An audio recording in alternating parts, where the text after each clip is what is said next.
Okay, so here's prototype number 1 for a new soaker.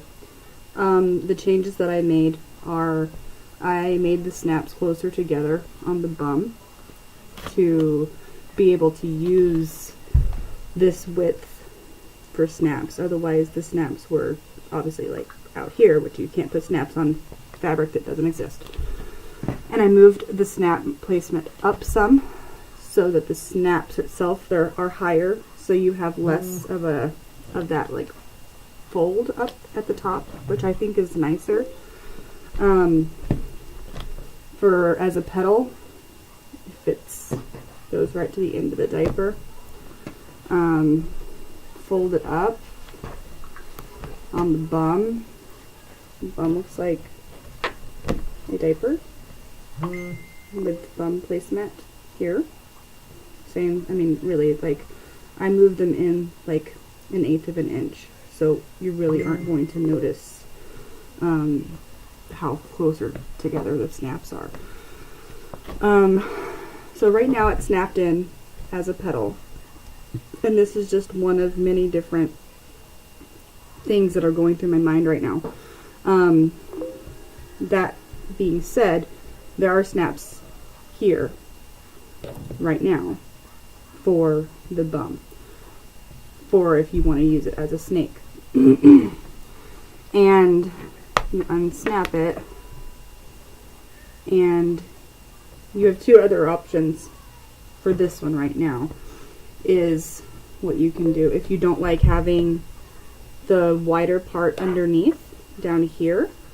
What you can do is you can do like that, where the snaps are right here. Flip it, snap it back in, and then you have a petal soaker with added absorbency in the front. If you fold that in, then it's like having a little extra booster right here if you have a boy. And then you have the wider part here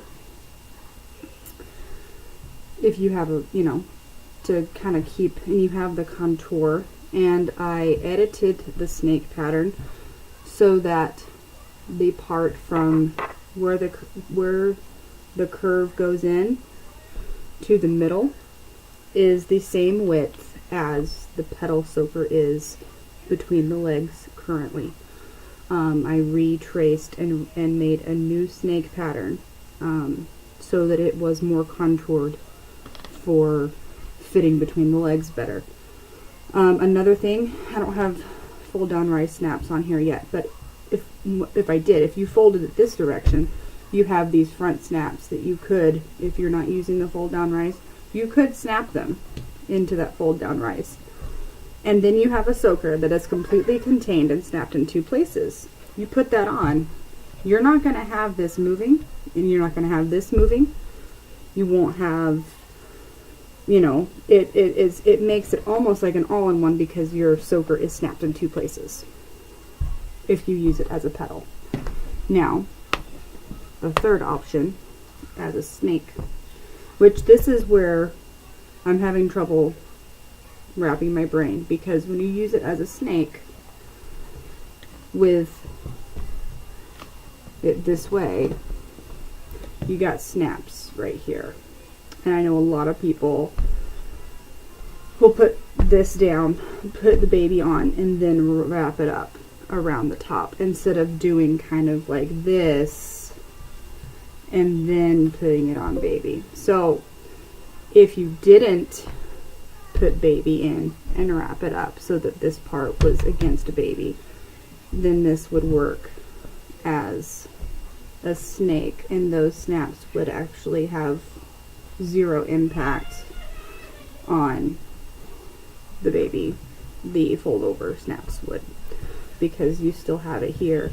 Or you can fold it in the back and have an extra layer in the back for a girl at night if they're a back sleeper. Or, you know, if you fold it up and over like this, let me actually snap it into the back. If you fold it up and over like that,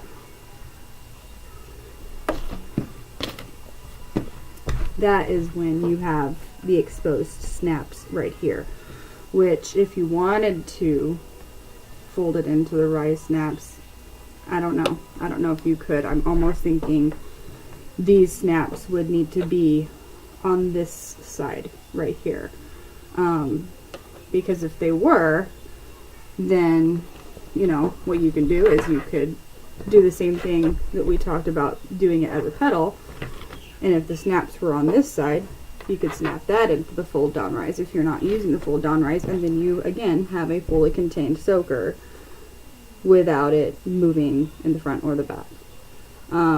Any suggestions are completely welcome, and I would really like for this to work out if we can figure out the best way to logistically go about it. So I appreciate you taking the time to watch this video, and I look forward to hearing your opinions.